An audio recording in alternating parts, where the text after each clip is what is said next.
আসুন আজকে এই বিশেষ হাতটি নিয়ে আলোচনা করা যাক। এই যে হাতটি, এটিকে আমরা প্রথমেই কালো হাত হিসেবে বর্ণনা করতে পারি। সাধারণভাবে চৌকো প্রকৃতির হাত, আয়ুরেখা যথেষ্ট গভীর, হৃদয় রেখা এবং শিরোরেখা তারাও কিন্তু বেশ স্পষ্ট। কিন্তু যদি আমরা ভাগ্যরেখা, রবিরেখা কিংবা বিবাহ রেখা কিংবা প্রবৃত্তি রেখা, দৈব অনুভূতি রেখা, ভ্রমণ রেখা এগুলি খুঁজবার চেষ্টা করি, সেগুলি কিন্তু এই হাতে নেই। বরঞ্চ আমরা দেখতে পাচ্ছি একটি ভাগ্যরেখা, সেটি এখান থেকে সৃষ্টি হয়েছে, এই পর্যন্ত রয়েছে। বলা যেতে পারে ভাগ্যরেখাটি কিন্তু স্টপ হয়েছে মোটামুটি হৃদয় রেখাতে এসে।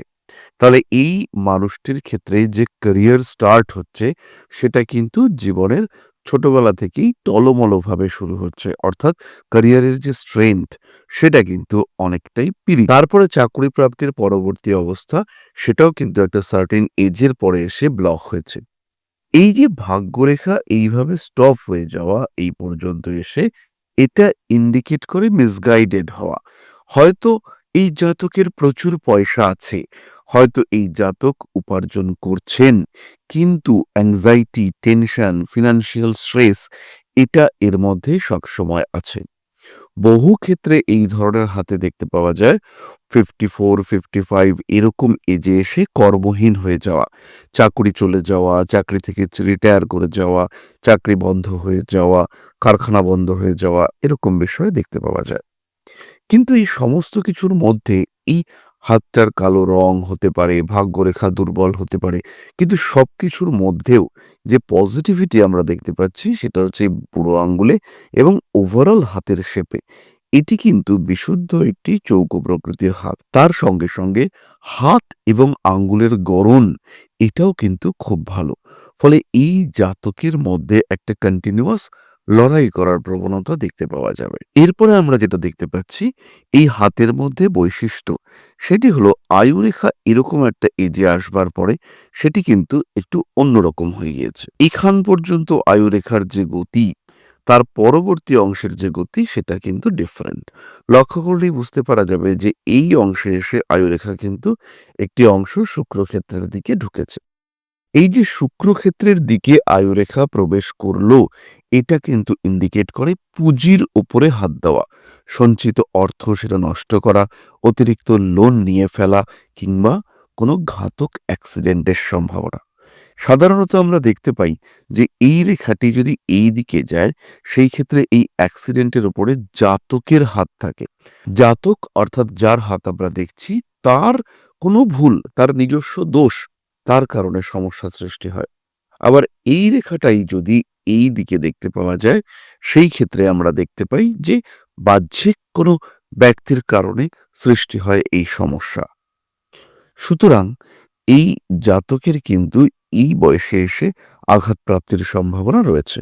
বয়স নির্ধারণ আমরা দেখেছি যে এখান থেকে এই রেখা, এখান থেকে এই রেখা, এইভাবে আমরা বয়স নির্ধারণ করব। তাহলে এই বয়সটা মোটামুটি 54, 55 বা 60 এর আশেপাশে কোনো একটা বয়স, 60 এর আগেই সেরকম একটি বয়সকে নির্দেশ করছে। তাহলে সেই সময় একটি দুর্ঘটনা, আঘাতপ্রাপ্তি, তার একটা সম্ভাবনা কিন্তু সৃষ্টি হচ্ছে। চন্দ্রক্ষেত্রের এই যে অংশটা, এর মধ্যে কিন্তু অতিরিক্ততা নেই। না এটা বাড়তি ফুলে উঠেছে, না এখানে অতিরিক্ত মাংস সঞ্চার হয়েছে। এই জাতক কিন্তু ইমোশনাল নয়। কিন্তু এই জাতক রেসপন্সিবল। কতটুকু করা উচিত অতিরঞ্জিত না করেই এই জাতক সেই কর্তব্য সম্পূর্ণ করতে চাইবেন। আরো একটি বিষয় আমি বারবার বলি, যেকোনো হাত দেখবার সময় এই জায়গাটা, এই লাইনটা একটু লক্ষ্য করবেন। এই হাতের যে শেপ, পরিশ্রম, কিছুটা পরিশ্রম এবং তারপরে বেশ সাফল্যের ইন্ডিকেশন আমরা এখানে পাচ্ছি। যদি এই হাতটি এরকম হতো, তখন কিন্তু সাফল্যের মাত্রা কমতো। কিন্তু এই যে বুড়ো আঙ্গুলের এই লাইন, এটা কিন্তু বেশ ভালো রকম সাফল্য এবং নিজের চেষ্টায় সাফল্যকে ইন্ডিকেট করে। এগুলো আমাদেরকে খেয়াল করতে হবে। হাতটির রং একটু কালচে হলেও হাতটির গড়ন, হাতটির কাঠিন্য, বৃদ্ধাঙ্গুলের শেপ, আঙ্গুলের শেপ, এগুলো প্রত্যেকটাই কিন্তু ভালো, বেশ পজিটিভ। তাই এই ক্ষেত্রে এই মানুষটির সমস্যা হলেও তিনি কিন্তু সেই সমস্যা থেকে বেরিয়ে আসতে পারবেন। জেদ আছে, জেদের মাত্রা কিন্তু যথেষ্টই বেশি। এই যে গ্যাপ, অর্থাৎ আয়ুরেখা নিচের দিকে নেমে গেছে, শিরোরেখা উপরের দিকে উঠে এসেছে। এটা কিন্তু জাতককে ভীষণভাবে জেদি এবং একরোখা করে তোলে।